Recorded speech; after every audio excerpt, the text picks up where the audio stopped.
Bonsoir à toutes et à tous. Les élections européennes dimanche 26 mai représentent un enjeu majeur pour l'Europe, mais aussi pour la France. Car les décisions qui se prennent au Parlement européen ont de nombreuses conséquences sur la vie quotidienne des habitants et de nos territoires. Elles auront aussi un impact direct sur la politique menée par le gouvernement Macron. Le résultat des élections peut le renforcer dans sa politique de régression sociale et d'austérité.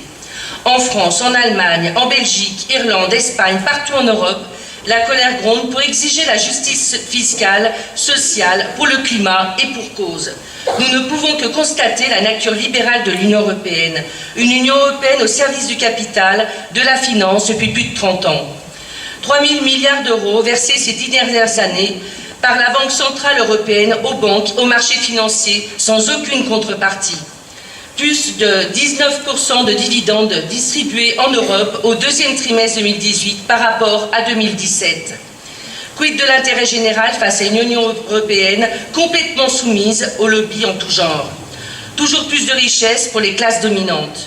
Selon l'Observatoire des inégalités, la fortune des hyper-riches n'a pas été affectée par la crise financière de la fin des années 2000. Et en plus, elle bénéficie de politiques publiques favorables d'allègement d'impôts. Parmi les 10 premières fortunes européennes, en 2018, on retrouve en première place Bernard Arnault avec 63 milliards d'euros, suivi par l'Espagnol Amancio Ortega, 62 milliards, François Pinault est à la 5e place avec 23,8 milliards et Serge Dassault, 19,9 milliards. Et dans le même temps, toujours plus d'austérité imposée au gouvernement et au peuple européen par les directives européennes. Où est la prise en compte des besoins de la population avec la règle des 3% de déficit public? Il faut rétablir une vérité. Ce dogme des 3% est une idée française reprise par l'Union européenne pour garantir une monnaie unique forte. Quant au principe affiché de libre concurrence, c'est la case des services publics que les gouvernements successifs ont organisé avec beaucoup de zèle. Dans les hôpitaux, les écoles, les transports publics, l'énergie, avec la privatisation de France Télécom, d'EDF et GDF, la loi NOM a obligé EDF à mettre à disposition un quart de sa production d'électricité nucléaire par an à ses concurrents à des prix très très bas. L'augmentation du prix de l'électricité de 6% prévue en juin permettra, comme le demande l'Europe, l'émergence d'offres concurrentes. Les services publics de transport sont démantelés, puis livrés au privé, excusez-moi. La SNCF et le fret ferroviaire sont dans le collimateur de l'Europe libérale. Au final, ce sont toujours les usagers qui payent le prix fort des privatisations. Augmentation des tarifs, perte de qualité des services, partout des guichets qui ferment au public. Je prendrai les exemples de la préfecture, de Pôle emploi, de la CAF, etc. Si la dématérialisation des démarches administratives peut améliorer l'accès aux services publics, elle ne remplacera jamais un accueil physique pour ceux qui en ont besoin.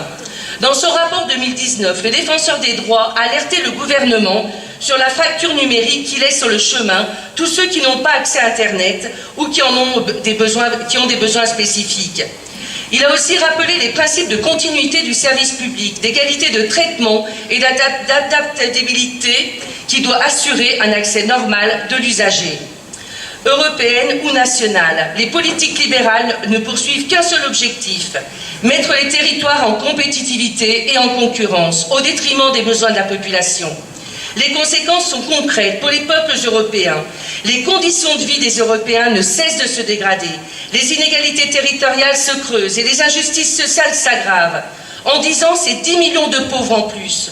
Le nombre de travailleurs pauvres est passé de 7 à 10%. 87 millions de personnes vivent avec un revenu inférieur au seuil de pauvreté, soit 17% de la population européenne. En France, Emmanuel Macron et son gouvernement font partie du même projet qui vise à abattre le modèle social français, pourtant reconnu comme l'un des plus efficaces pour assurer la justice sociale et pour lutter contre la pauvreté. Avec une politique nationale calquée sur celle de l'Union européenne, l'Europe peut aussi servir prétexte pour imposer les politiques d'austérité et casser notre pacte social. C'est aussi une façon pour Emmanuel Macron de faire passer ses réformes. Avec au bout du bout des habitants qui ne savent plus si ces politiques de régression sociale émanent du gouvernement ou de l'Europe. N'oublions jamais que la Commission européenne a toujours impulsé et soutenu le recul des droits sociaux, comme les lois Macron, El Khomri, entrées en vigueur en 2015 et 2016. Leur volonté commune est d'éloigner les habitants des centres de décision pour laisser le champ libre au marché financier et au patronat de dicter leurs lois.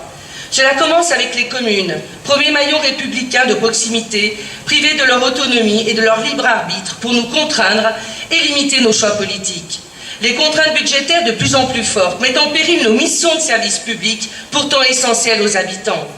La création de la métropole lyonnaise dans l'esprit des méga-métropoles européennes a participé à éloigner les citoyens des centres de décision et mettre en concurrence les territoires. Il faut se battre tous les jours pour que la technocratie ne prenne pas le pouvoir sur les élus. Les technocrates de Bruxelles suggèrent un redécoupage national en 6 méga-régions, évoquant l'archaïsme du découpage français. En clair, ça veut dire quoi? Dans le même temps, Emmanuel Macron et les gouvernements successifs veulent affaiblir les communes avec des baisses de dotation aux collectivités et également la contractualisation passe entre les collectivités et l'État. Notre organisation territoriale est certes différente des autres pays, mais elle correspond à notre histoire. Les régions, les départements et nos 36 000 communes sont une spécificité française, tout comme les services publics à la française.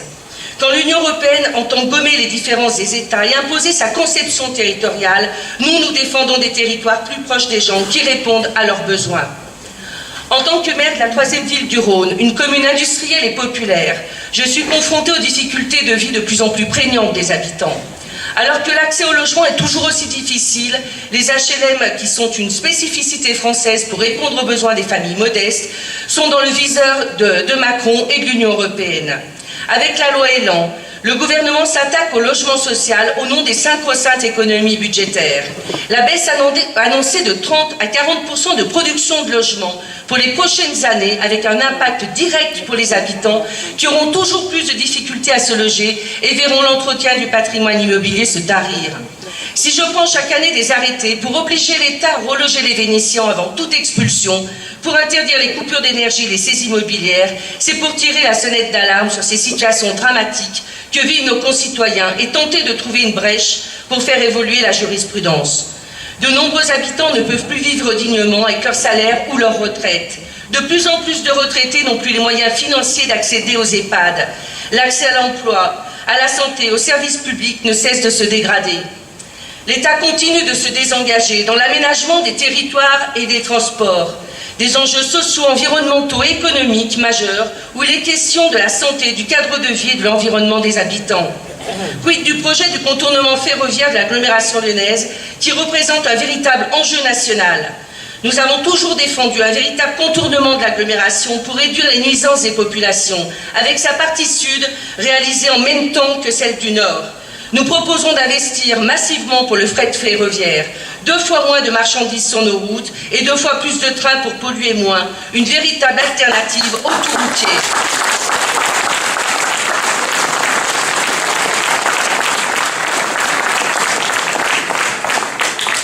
Les politiques libérales, qu'elles viennent de Bruxelles ou du gouvernement français, ne font qu'aggraver les conditions de vie des habitants.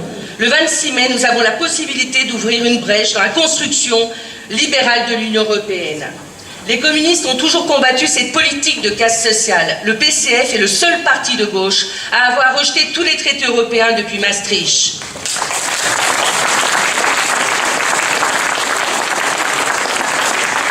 Nous avons toujours défendu l'idée d'une Europe des nations et des peuples souverains et associés. Quand les Français ont rejeté le traité de Maastricht en 2005, c'est Sarkozy puis Hollande qui ont bafoué la souveraineté du peuple. La liste L'Europe des gens, pas l'Europe de l'argent, conduite par Yann Brossa, veut faire émerger une autre vision de l'Europe, faite de coopération et de progrès social. Nous voulons une Europe de paix et de solidarité. Nous nous opposons au dispositif de l'Europe de la défense et nous voulons une rupture avec l'OTAN qui est totalement illégitime. Nous refusons la militarisation de l'Europe impulsée par l'Union européenne qui impose aux États de consacrer 2% de leur PIB aux dépenses militaires. Ces dépenses doivent être consacrées au bien commun et au bien-être des populations. Le social doit être au cœur des coopérations entre les peuples. Nous proposons une harmonisation sociale par le haut en instaurant la clause de la nation la plus favorisée et nous souhaitons que l'Union européenne impose l'égalité salariale entre les femmes et les hommes.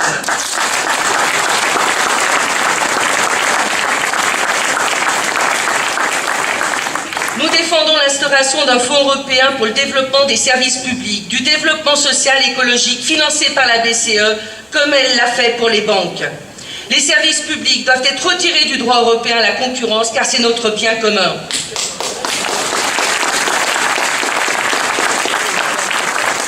Pour favoriser la transition écologique, il faut arrêter le tout camion au détriment du rail. Il faut taxer le kérosène des compagnies aériennes et les navires porte-conteneurs. Oui. Toutes les dépenses d'intérêt général, que ce soit les salaires, les retraites, la lutte contre la pauvreté et le dérèglement climatique, doivent être retirées du calcul de la dette et du déficit. Nous voulons reprendre le contrôle des moyens financiers. Des milliards peuvent être récupérés en luttant contre l'évasion fiscale, les paradis fiscaux internes à l'Union européenne qui prospèrent comme en Belgique, les Pays-Bas, l'Irlande, etc. 1000 milliards d'euros sont perdus chaque année par l'Union européenne à cause de la fraude et de l'évasion fiscale.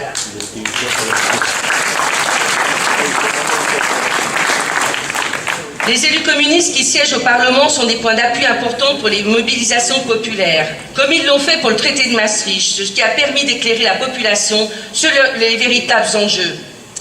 Et puis, pour tous les autres traités néfastes, effectivement, qu'ils ont rejetés. Au sein du Parlement européen, ils ont été à la pointe des combats. Je ne citerai que quelques exemples. Pour l'interdiction systématique des OGM, contre les accords de libre-échange avec le Canada et les États-Unis. Nos députés européens ont obtenu des avancées concrètes, comme la préservation du statut des dockers, l'égalité salariale entre les routiers au sein de l'Union.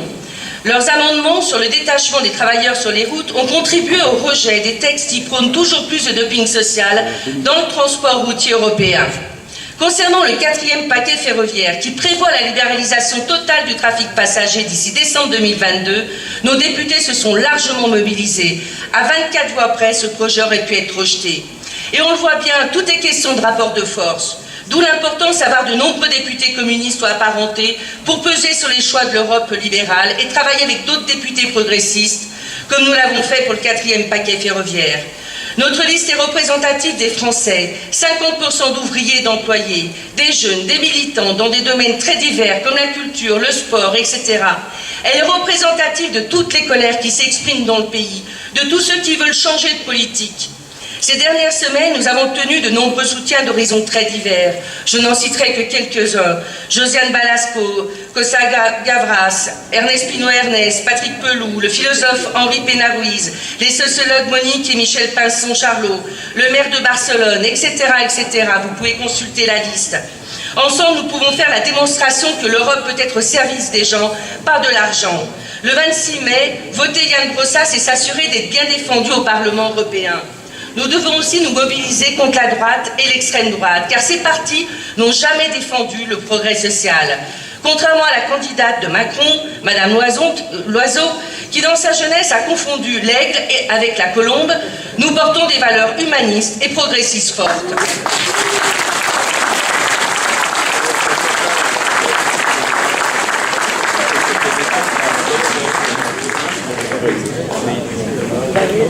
Depuis plusieurs semaines, tout est fait pour nous faire croire que le résultat est plié d'avance. Un match entre Macron et Le Pen.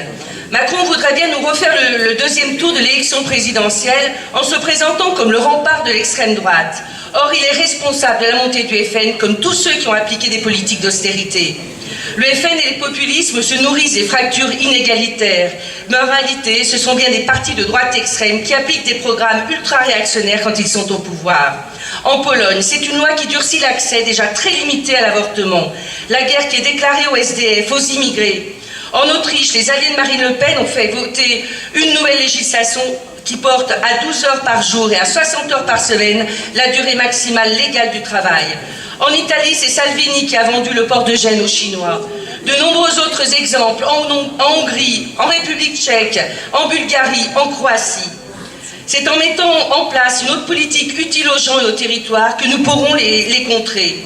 À nous de démontrer que c'est possible. À nous de démontrer qu'il existe une autre politique qui soit utile aux gens et aux territoires. Réaliser un score le plus élevé possible enverra un signal fort dans le pays. Ce sera également un formidable tremplin pour les futures échéances. Nous le savons tous, le grand gagnant de cette élection a toujours été l'abstention. Notre priorité est de faire voter ceux qui sont proches de nous, nos voisins, nos amis, nos collègues de travail. Le 26 mai, pas une voix ne doit manquer pour la liste L'Europe des gens, pas l'Europe de l'argent.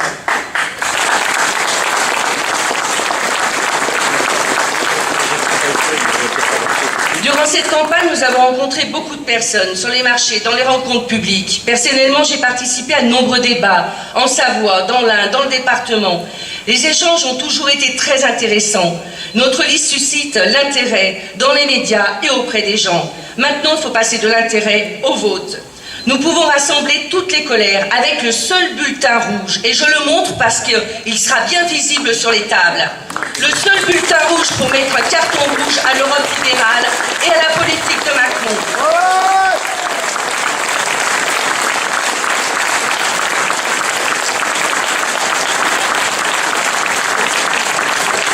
Il nous reste quelques jours pour convaincre tous ceux qui sont proches de nous. Il ne faut rien lâcher. Chaque voix gagnée sera utile pour mener les combats en Europe et en France. Il n'y a qu'un seul tour pour cette élection. Il ne faut donc pas perdre de temps et aller chercher toutes les voix, je dis bien toutes les voix jusqu'au 26 mai, pour envoyer le maximum de députés communistes au Parlement européen. C'est le seul vote pour construire l'Europe des gens.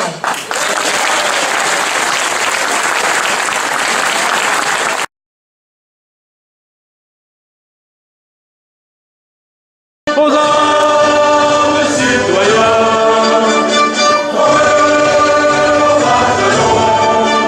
marchons, marchons, cassons à pur, abreuve nos sillons.